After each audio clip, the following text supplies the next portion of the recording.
Hi, welcome to Sherin's Kitchen. இன்னைக்கு நம்ம Sherin's Kitchenல ஒரு அருமையான ஒரு லஞ்ச் ரெசிபி தான் பண்ணப் போறோம். அது ஈஸியான ஒரு ரெசிபி தான். எல்லாருக்குமே ரொம்ப விரும்பி சாப்பிடக்கூடியதும் கூட. என்னன்னு பாத்தீங்கன்னா சாமை அரிசியில சோறு செஞ்சிட்டு அதுக்கு அப்புறமா கொள்ளு ரசம், கொள்ளு துவையல், கொள்ளு மசாலா சுண்டல் இந்த மாதிரி எல்லாம் செய்யலாம் அப்படினு சொல்லிட்டு பிளான் பண்ணியிருக்கேன். இப்போ முதல்ல கொள்ளு வேக வச்சிட்டு அதுக்கு அப்புறம் மற்ற வேலைகளை எல்லாம் பார்த்துக்கலாம். 150 கிராம் அளவுக்கு கொள்ளு பருப்பு எடுத்து கழுவிட்டு உப்பு போட்டு வேக வச்சுக்கலாம். தண்ணி வந்து கொஞ்சம் தாராளமே ஊற்றிக்கலாம், ஏன்னா ரசத்துக்கு நம்ம எடுக்கணும் இல்லையா, அதனால தண்ணி கொஞ்சம் அதிகமாகவே நான் ஊற்றிருக்கேன். 5 விசில் 6 விசில் விட்டு ஆஃப் பண்ணிக்கலாம்.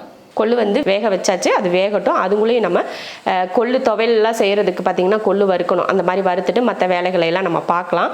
அடுத்து கொள்ளு வறுத்துக்கலாம். இதில் ஒரு 1/4 கப் அளவுக்கு கொள்ளு எடுத்திருக்கேன். இந்த மாதிரி நல்லா கருக விடாமல் இந்த மாதிரி வறுத்து எடுத்துக்கிறணும். பச்சையாகவும் இருக்கக்கூடாது, பச்சையாக இருந்தால் ஒரு மாதிரி வலுவலுன்னு இருக்கும். அதனால் இந்த மாதிரி நல்லா வறுத்துடணும். நல்லா பொன்னிறமாக இருக்கணும். அதே சமயம் நல்ல மணம் வரும் பாருங்கள். இப்போ இதை ஆறுறதுக்குள்ளே நம்ம வந்து தேங்காய் துருவல்லாம் செஞ்சு ரெடி பண்ணி எடுத்துக்கலாம். கொள்ளு பயிர் வேக வச்சிருந்தாலும் அதை ஆஃப் பண்ணியாச்சு. அதுக்குள்ளேயே துவையல் அரைச்சிடலாம், அதை ஸ்டீம் இறங்கக்குள்ளே துவையல் அரைச்சிடலாம்னு சொல்லிட்டு துவையலுக்கு ரெடி பண்ணி வச்சுருக்கேன். ஒரு 50 கிராம் அளவுக்கு கொள்ளு பயிரும், அதுக்கப்புறமா நம்ம கையில் ஒரு கைப்பிடி அளவுக்கு தேங்காய், ஒரு 6 வரமிளகாய் வந்து நம்ம காரத்தை பொறுத்து நம்ம சேர்த்துக்கலாம். அப்புறம் 2 பூண்டு, அப்புறம் தேவையான அளவுக்கு உப்பு எடுத்திருக்கேன். இப்போ நான் அம்மியில் தான் துவையல் அரைக்க போகிறேன். ஃபஸ்ட்டு அரைச்சிடலாம். முதல்ல மிளகாயை போட்டு அரைச்சிருவோம். துவையல் வந்து நல்ல காரசாரமாக இருந்தால் தான் நல்லாயிருக்கும்.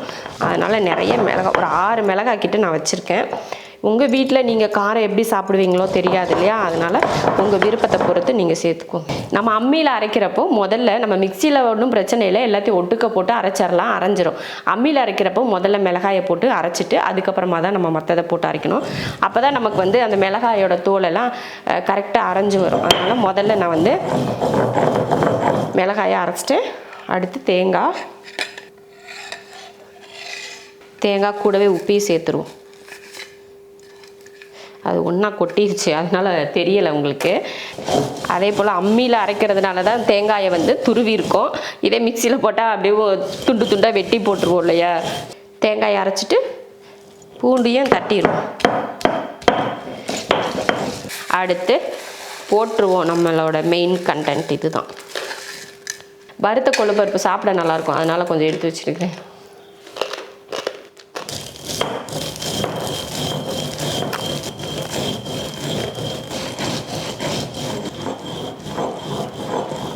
ரொம்பையும் வலுவலுவலுன்னெலாம் அரைச்சிடக்கூடாது. இந்த மாதிரி கொஞ்சம் லேசாக அந்த குருணையாக இருக்கிற மாதிரி தான் நம்ம அரைக்கணும்.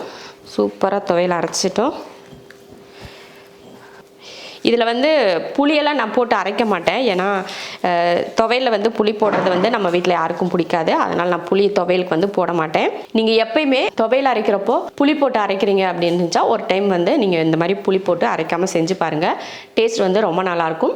ஆனால் சொல்லப்போனால் அந்த புதினா மல்லித்தலை இருக்குது பார்த்தீங்களா, அதுக்கு புளி போட்டுக்கோங்க. இந்த மாதிரி பயறு, இந்த பொட்டுக்கடலை இதெல்லாம் போட்டு அரைக்கிறப்போ புளி இல்லாமல் அரைச்சி ஒரு டைம் பாருங்கள், சூப்பராக இருக்கும். அவ்வளோதான், ரெடி. இப்போ நமக்கு ஸ்டீமெல்லாம் கூட இறங்கிருச்சு. நம்ம வந்து ரசம் ரெடி பண்ணுறதுக்கு போயிடலாம். ஃபஸ்ட்டு முதல்ல இதை கழுவி எடுத்துறேன். நான் வந்து ரசத்துக்கு முன்னாடியே கொஞ்சம் புளி வந்து ஊற வச்சுட்டேன். இப்போ ஓப்பன் பண்ணி பார்த்துடலாம். வடித்து வச்சிடலாம், இல்லைன்னா கொள்ளுப்பயிரில் வந்து ரொம்ப தண்ணி நின்றும், அதனால் வடிச்சுக்கலாம். புளியை கரைச்சி அதை சக்கை எடுத்துகிட்டு வடித்து வச்சுருவோம். நல்லா வெந்திருக்கு, பார்த்தாலே தெரியுது. எடுத்து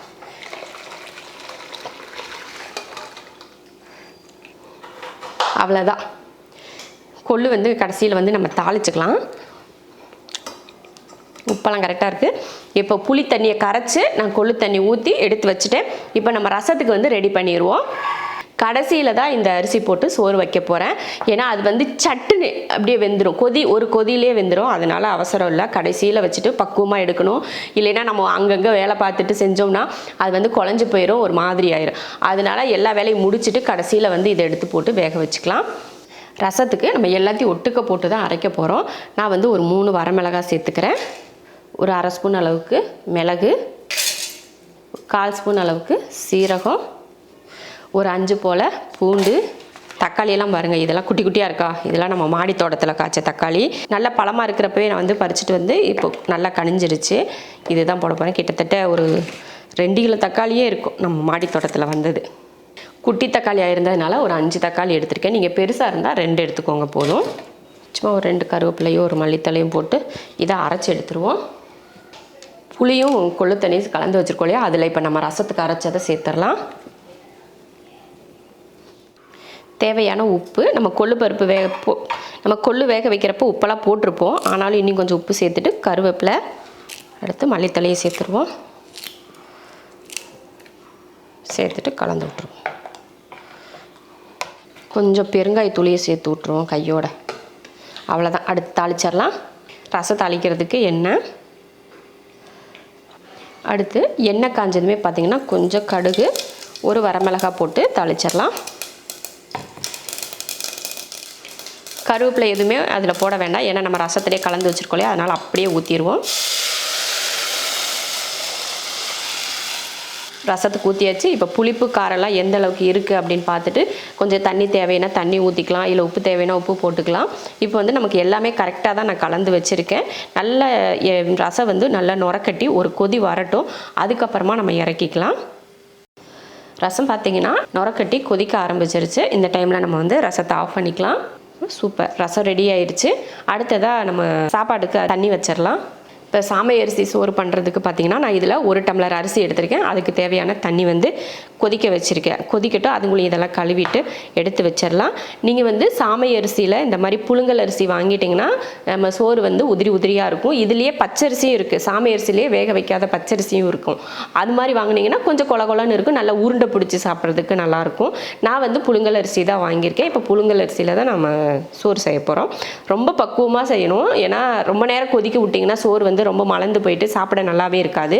நம்ம போட்டு கொஞ்சம் நேரத்திலேயே அப்படியே டக்குன்னு எடுத்து வடிகட்டிட்டோம்னா சூப்பராக இருக்கும் சாப்பிட்றதுக்கு. இந்த மாதிரி கொள்ளு ரசம், கொள்ளு துவையல், தட்டைப்பயிறு தண்ணியில் துவையல், ரசம் இந்த மாதிரிலாம் வச்சா ரொம்ப நல்லாயிருக்கும்.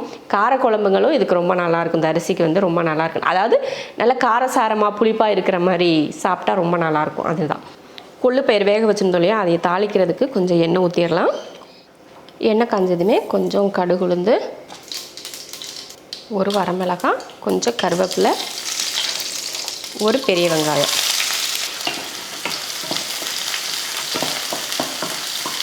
இது கூட கொஞ்சம் பெருங்காயத்தூள் சேர்த்துடலாம். வதங்கினோடனே ஒரு 1/4 ஸ்பூன் அளவுக்கு நம்ம குழம்புக்கெல்லாம் போடுவோம் இல்லையா, காரக்குழம்பு, புளிக்குழம்புக்கெல்லாம் அந்த மசாலா கொஞ்சம் சேர்த்துக்கிறேன். இப்போ நம்ம கொள்ளு பயிர் சேர்த்துடலாம்.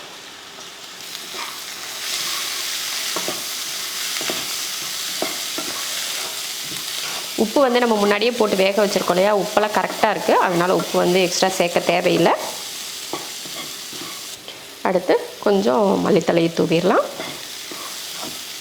அவ்வளோதான், சூப்பரான ஒரு கொள்ளு சுண்டல் ரெடி. இப்போ அடுப்பை ஆஃப் பண்ணிக்கலாம். அவ்வளோதான், சுண்டல் ரெடி ஆயிடுச்சு. நம்ம சுண்டல் தாளிக்கிறதுக்குள்ளே பார்த்திங்கன்னா தண்ணி நல்லா கொதிச்சிருச்சு. இப்போ அரிசியை கழுவி போட்டுடலாம். அரிசியை கழுவி வச்சு இப்போ போட்டுடலாம். ரொம்ப குட்டி குட்டியாக இருக்கும், நம்ம ரவை கோதுமை ரவை சைஸில் தான் இருக்கும் இந்த அரிசி. இப்போ உப்பு சேர்த்துருவோம். வேகட்டும், ஒரு 5 நிமிஷம் கூட ஆகாது. கொஞ்சம் இப்போ வந்து 2 நிமிஷத்துக்கிட்ட ஆயிடுச்சு. கொஞ்சம் இருக்கட்டும், இன்னும் கொஞ்சம் வேகட்டும். கரெக்டாக ஒரு 5 நிமிஷத்துக்கிட்ட வெந்திருக்கு. இப்போ எடுத்து பார்ப்போம். பாருங்கள், நல்லா நசுக்கி பார்த்தா நல்லா வெந்து வந்திருக்கு பாருங்கள். இந்த பக்குவத்தில் எடுத்து நம்ம அப்படியே சூட்டோடு வச்சோம்னா தான் நல்லா வெந்த மாதிரி வந்துடும். இதை விட ரொம்ப வேக வச்சு எடுத்தோம்னா ரொம்ப குழஞ்சி போயிடும். அதனால் இப்போ எடுத்து வடிகட்டிக்கலாம். அவ்வளோ பாருங்கள், தண்ணியை வந்து வடிகட்டியாச்சு. இந்த சூட்டோடையே கொஞ்சம் வச்சிட்டோம்னா அடியில் இருக்க தண்ணி வந்து நல்லா வத்திரும். அவ்வளோதான், சாமச்சோறு வந்து ரெடி ஆயிடுச்சு. நான் ஏன் கம்மியாக சோறு செஞ்சுருக்கேன் அப்படின்னு பார்த்தீங்கன்னா, பாஸ்மாவும் ஹஸ்பக்கும் இது சாப்பிட மாட்டாங்க, நானும் மாமாவும் மட்டும்தான், அதனால் கொஞ்சமாக செஞ்சுருக்கேன். அவ்வளோதான். இதே போல் நீங்களும் பக்குவமாக செஞ்சுக்கோங்க, அப்போ தான் உதிரி உதிரியாக இருக்கும். சூப்பராக பாருங்கள், அப்படி நல்ல உதிரி உதிரியாக ரெடியாக இருக்கு பாருங்கள். சாமச்சோறு, கொள்ளு துவையல், கொள்ளு கார சுண்டல், அப்புறம் கொள்ளு ரசம். சூப்பரான ஒரு லஞ்ச் ரெடி ஆயிடுச்சு.